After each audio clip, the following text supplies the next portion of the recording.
have you ever played a game that sent you spiraling into a moral dilemma? A game that asks a deeply philosophical question but oversimplifies it so much that you start wondering if you're putting more thought into it than the developers did. Well, this has always been my case with a forgotten PS1 RPG called the Granstream Saga.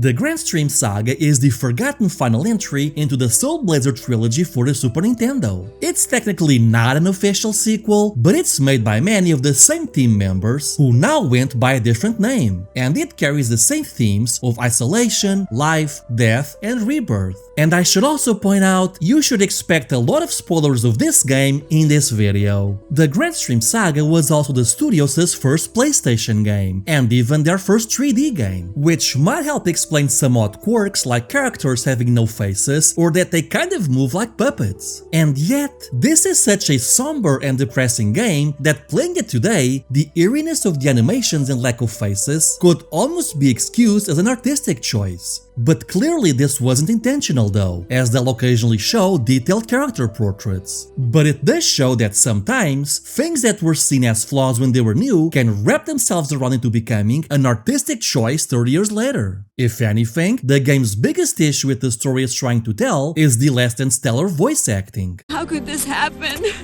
What are we going to do? Oh, Ian, I'm so confused.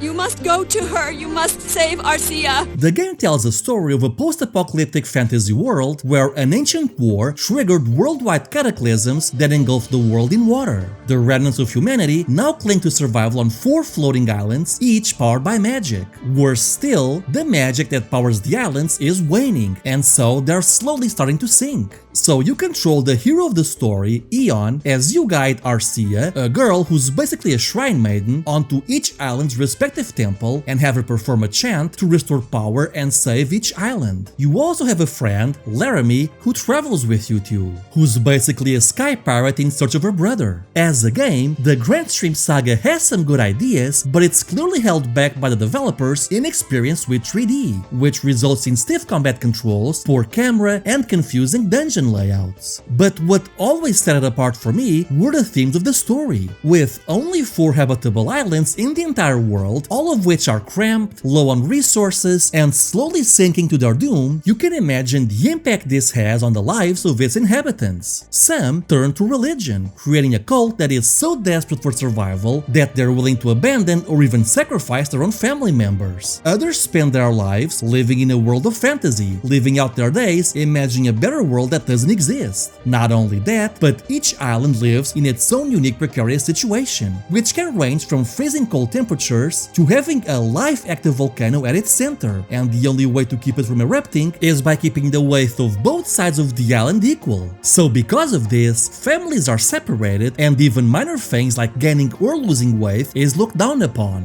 Faced with a living situation like this, you can see why so many were eager to join a cult or simply chose to retract from reality. But the real emotional blow comes at the game's climax, where it's revealed that Eon and Arcia met in a previous life, where they were the prince and princess of 2 rival kingdoms who were at war. But because your kingdom was losing the war, Eon, that is to say you, summoned the Demon Lord to turn the tide. But in doing so, you actually became responsible for the cataclysmic event that led to the destruction of the previous world, making you directly responsible for humanity just barely surviving on 4 floating islands. But now that you've been reincarnated and defeated the final boss, you have a chance to make things right. And so, you're presented with 2 choices. The first choice, you sacrifice Arcia and balance to the world is restored. Life carries on in the islands, but with all the evil forces vanquished, the islands' power restored, and you fixing the societal wrongs throughout your quest. Everyone is living a better life than when you first found them. However, throughout the quest, everyone that you and Laramie knew are now dead. Your father, Laramie's brother, Arcia, and even your bird friend. Everyone. You've saved everyone else, but in the process you lost those near and dear to you. Because of this, the game denies you a happy ending.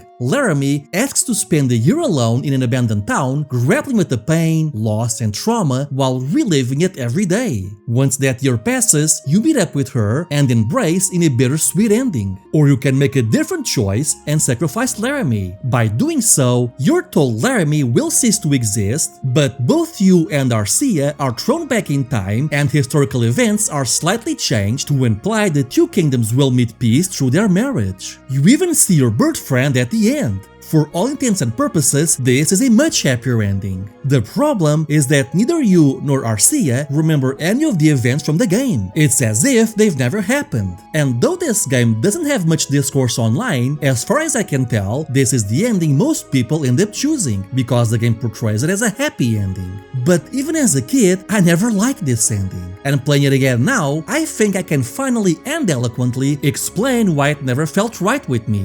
But basically, fuck this ending. What this ending means is that all of the events throughout the game never really mattered. Worse still, you're not actually saving anyone, you're just trading one genocide for another. You destroyed the past, and now, while trying to correct your mistake, you're destroying the present. No, worse, you're ensuring that everyone you met not only never existed, but never will exist. You've essentially destroyed all of humanity not once, but twice, and then chose to forget it. You've doomed everyone you met in the future to a fate worse than death. You're dooming them to non-existence. It's a catch-22. No matter who you choose, you're sacrificing an entire civilization and millions of lives. And you can argue that one is worse than the other, or that non-existence is less bad than the alternative. But these are still people that you've met, helped, loved. The game hand waves this away as you fixing a mistake, but you're fixing a mistake by making another one that's arguably just as bad. Except this time, you have even less of an excuse because you know what you did in the past and you were told what the consequences were. This is not the good ending we're told it is. By rewriting history and forgetting everything you've experienced, you aren't saving humanity, you're erasing it. Every life you touched, every bond you formed, and every lesson you learned is wiped away. This isn't redemption. This is abdication of responsibility.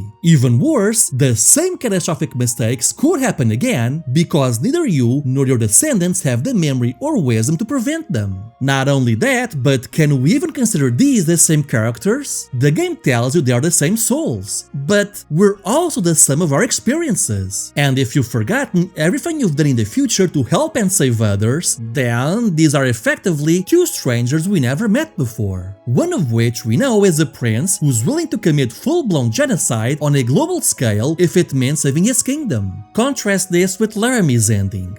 It's painful, it's raw, but it's real. It acknowledges the weight of your actions and the scars they leave behind. It asks you to live with your mistakes, honor those you've lost, and strive to build a better world. It's an ending that resonates because it mirrors how we grow as people, through pain, reflection, and resilience. Whether the developers intended or not, to me, the ending is an allegory for coping with trauma. You can either escape into denial, losing a part of yourself in the process, or face the truth, learn, and move forward. You'll be left with mental scars, but you'll also be stronger and wiser. So now I ask you, what would you pick?